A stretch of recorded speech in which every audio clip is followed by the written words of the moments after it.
کچھ گزارشات کرنی ہے۔ آپ نے اپنی زندگی کا ایک مرحلہ مکمل کر لیا ہے، نصاب تعلیم کا ایک مقدار پوری کر لی ہے، درس نظامی کی تکمیل کر لی ہے۔ آگے جس کو مزید تکمیلات کے اندر داخلہ لے کے کچھ پڑھنا ہوگا وہ کرے گا، لیکن بہرحال وہ اصل نظام سے زائد ہے۔ اب آگے آپ کو اپنی زندگی کے لیے کچھ فیصلے کرنے ہوں گے۔ علم دین یہ ایک امانت ہے، جس کی پہلی ذمہ داری یہ ہے کہ اس علم کے تقاضوں پر خود عمل کیا جائے، اور دوسری ذمہ داری یہ ہے کہ اس امانت کو دوسروں تک پہنچایا جائے۔ اس لیے کہ نبی کریم صلی اللہ علیہ وسلم نے تعلیم کے ساتھ تعلیم کو بھی جوڑا ہے۔ خیرکم من تعلم القرآن وعلمہ، بہترین انسان وہ ہے جو قرآن کو سیکھے اور سکھائے۔ اسی طرح آپ نے فرمایا بلغوا عنی ولو آیہ، میری طرف سے دین لوگوں تک پہنچاؤ چاہے ایک آیت ہی کیوں نہ ہو۔ اسی طرح نبی کریم صلی اللہ علیہ وسلم نے ہدایت یہ دی ہے کہ الا فلیبلغ الشاہد الغائب، جو لوگ یہاں یہ علم کا سلسلہ اسی طرح چلا ہے الا فلیبلغ الشاہد الغائب، کہ جس تک اللہ کے نبی صلی اللہ علیہ وسلم کے لائے ہیں وہ دین و علم پہنچے اس کو دوسروں تک پہنچائیں۔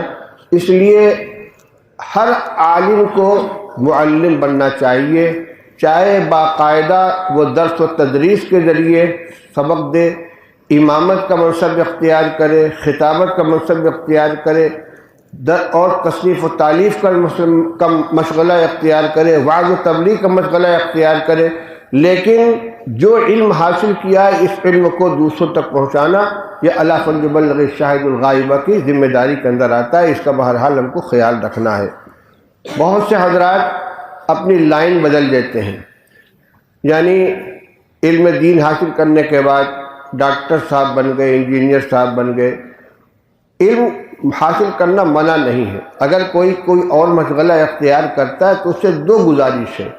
ایک تو یہ کہ اپنے معمولات کو، اپنے اعمال کو، اخلاق کو، اور دوسرے اپنی وضاقتہ کو عالمانہ باقی رکھیں۔ دوسرا مشغلہ اختیار کر کے آپ مولانا سے مسٹر نہ بن جائیں، آپ کی داڑھی، آپ کا لباس عالمانہ برقرار رہنا چاہیے۔ دوسری چیز یہ کہ کچھ نہ کچھ مشغلہ علمی بھی رکھنا ضروری ہے۔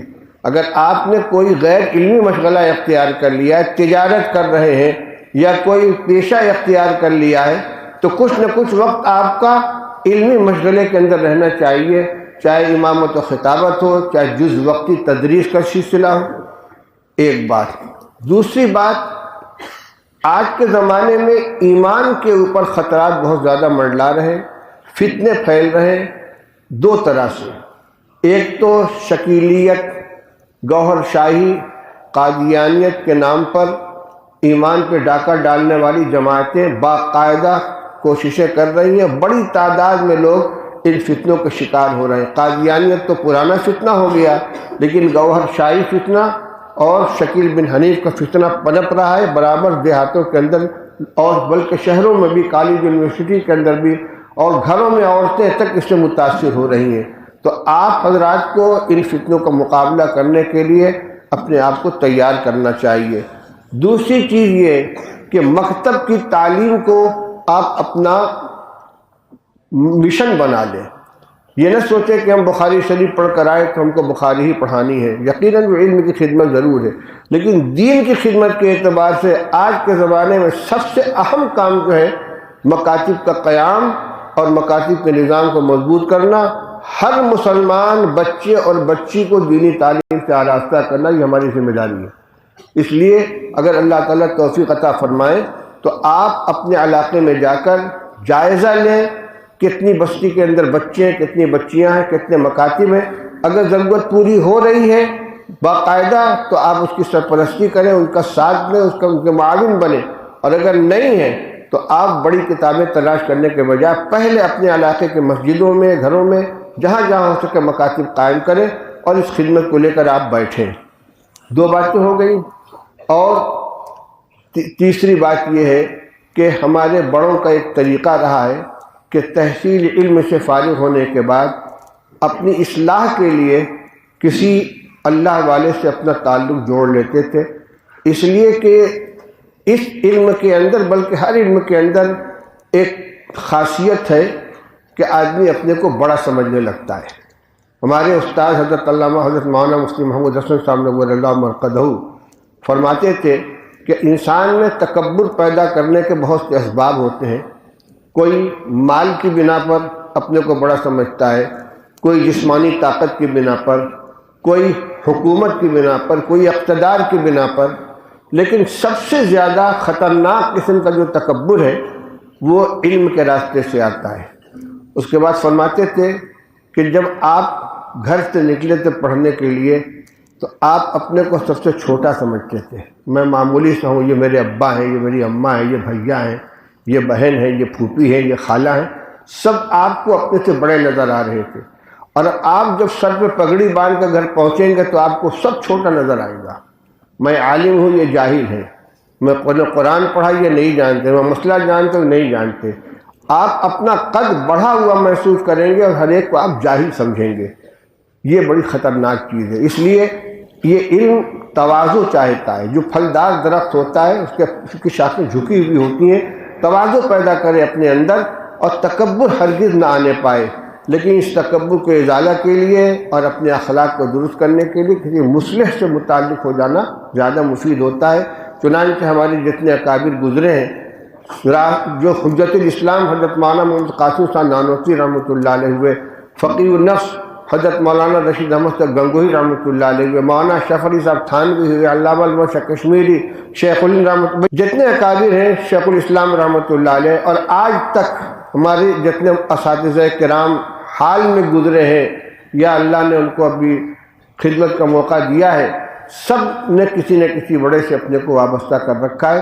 اس لیے آپ اپنے علاقے میں تشریف لے جائیں، لیکن اپنے کو کامل نہ سمجھیں کہ ہم فاضل ہو گئے، ہم کامل ہو گئے، ابھی اپنی اصلاح کی ضرورت ہے۔ ہمیشہ اپنے کو کسی بڑے کے تابع رکھیں۔ ہم نے بڑوں کو دیکھا ہے، ہمیشہ ایک بڑے کے سائے سے محروم ہوئے، دوسرے کے ہاتھ تھام لیا، اور جب تک بڑے موجود رہے ان کے مشورے کے بغیر کوئی کام نہیں کرتے تھے۔ حضرت مولانا محمد زکریا صاحب رحمۃ اللہ علیہ، حضرت مفتی محمود صاحب، مولانا عبدالجبار صاحب اعظمی، مولانا منور صاحب بہاری، یہ تمام حضرت شیخ الہند رحمۃ شیخ محمد زکریا صاحب رحمۃ اللہ علیہ کے جو خلفاء ہیں، ان سب کا آخر تک کے طریقہ رہا ہے کہ حضرت شیخ رحمۃ اللہ علیہ سے پوچھے بغیر کوئی کام نہیں کرتے تھے۔ تو ایک تو یہ کہ اپنی اصلاح کے لیے کسی سے تعلق قائم کر لیں، دوسرے مشورہ بھی لیتے رہیں، مشورے کے اندر خیر ہے۔ انشاءاللہ اگر آپ اپنی اصلاح کی کوشش کریں گے تو جو علم آپ نے حاصل کیا اس کے اندر چار چاند لگے گا، اس میں نورانیت آئے گی۔ مسلسلات کے اندر ایک روایت ہے کہ غالباً حضرت سفیان کا قول ہے، اس کا سعید ابن مسیب کا ہے کہ علم عمل کے دروازے پر دستک دیتا ہے، اگر دروازہ کھل گیا تو اندر داخل ہو جاتا ہے، اور اگر دروازہ نہیں کھلا تو واپس چلا جاتا ہے۔ یہ علم عمل کے دروازے سے اندر داخل ہوتا ہے۔ اگر علم پر عمل کریں گے، علم چنداں کے بیشتر خانی، گر عمل نیستت تو نادانی، کیا ہے وہ؟ چار پائے برو کتابیں چند، نہ محقق بود نہ دانش مند۔ اس لیے اس علم کو اپنے لیے نعمت سمجھ کر اس کے تقاضوں کو طور سے عمل کریں۔ اللہ تعالیٰ اس کی توفیق نصیب فرمائے۔ اور آخر میں اپنی طرف سے یاد کرنا چاہتا ہوں کہ اس طالب علم کا جو حق ہوتا ہے، اس حق کی ادائیگی میں یقیناً کوتاہیاں ہوئی ہیں، اگر مگر نہیں کر رہا ہوں، میں صراحت کے ساتھ کہہ رہا ہوں، اور طلبہ ہمارے پاس امانت تھے، اس امانت کی ادائیگی میں جو مجھ سے کوتاہی ہوئی ہو، آپ لوگ اپنے دل سے اس کو معاف کریں اور دعا کریں کہ اللہ تعالیٰ بھی ہمیں معاف فرمائے اور اس رشتے کو ہمیشہ باقی رکھے اور خدمت کی توفیق عطا فرمائے۔ اب دعا فرما لیں۔ ارے بھائی اشعار و سر کہاں سناؤ گے؟ بات کی بات ہے، تمنا ہے تمام بس کچھ مصرے ہو جائے ہر سال۔ کون پڑھے گا؟ پہلے آپ آپ کچھ سنا دیجیے، میری بخاری تھوڑی ختم ہوئی۔ کچھ سنا دیجیے پہلے آپ پڑھ دیجیے۔ ارے یار تو بس چند مصرے یہ اساتذہ بیٹھے ہوئے بیچارے آئے ہوئے ہیں، ان کو وقت ضائع کرو گے؟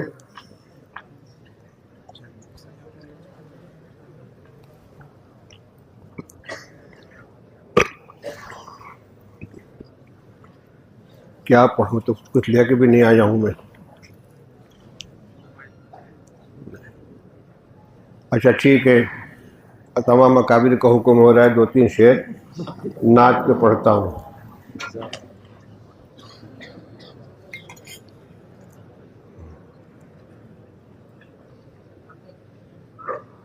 یہ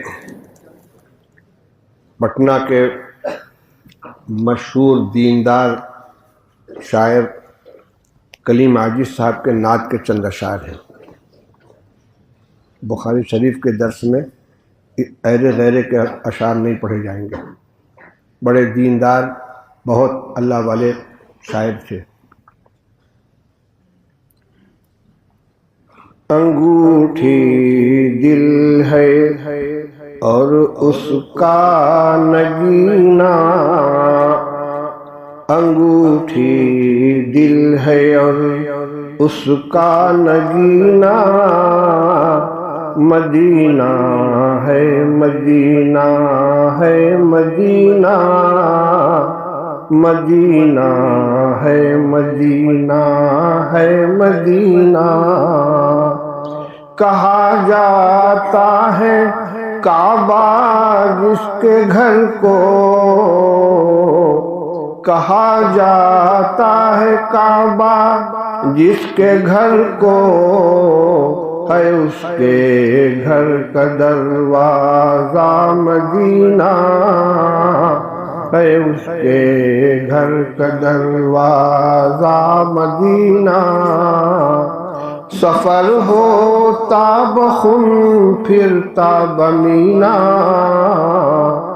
سفر ہوتا بخن پھرتا بمینا، یہاں سے کعبہ کعبہ سے مدینہ، یہاں سے کعبہ کعبہ سے مدینہ.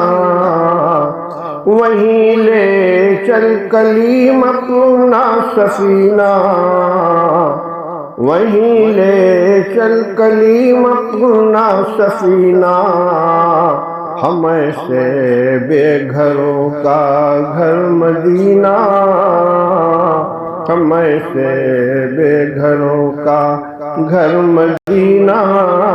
انگوٹھی دل ہے اور اس کا نگینہ، مدینہ ہے مدینہ ہے مدینہ. ہو گیا.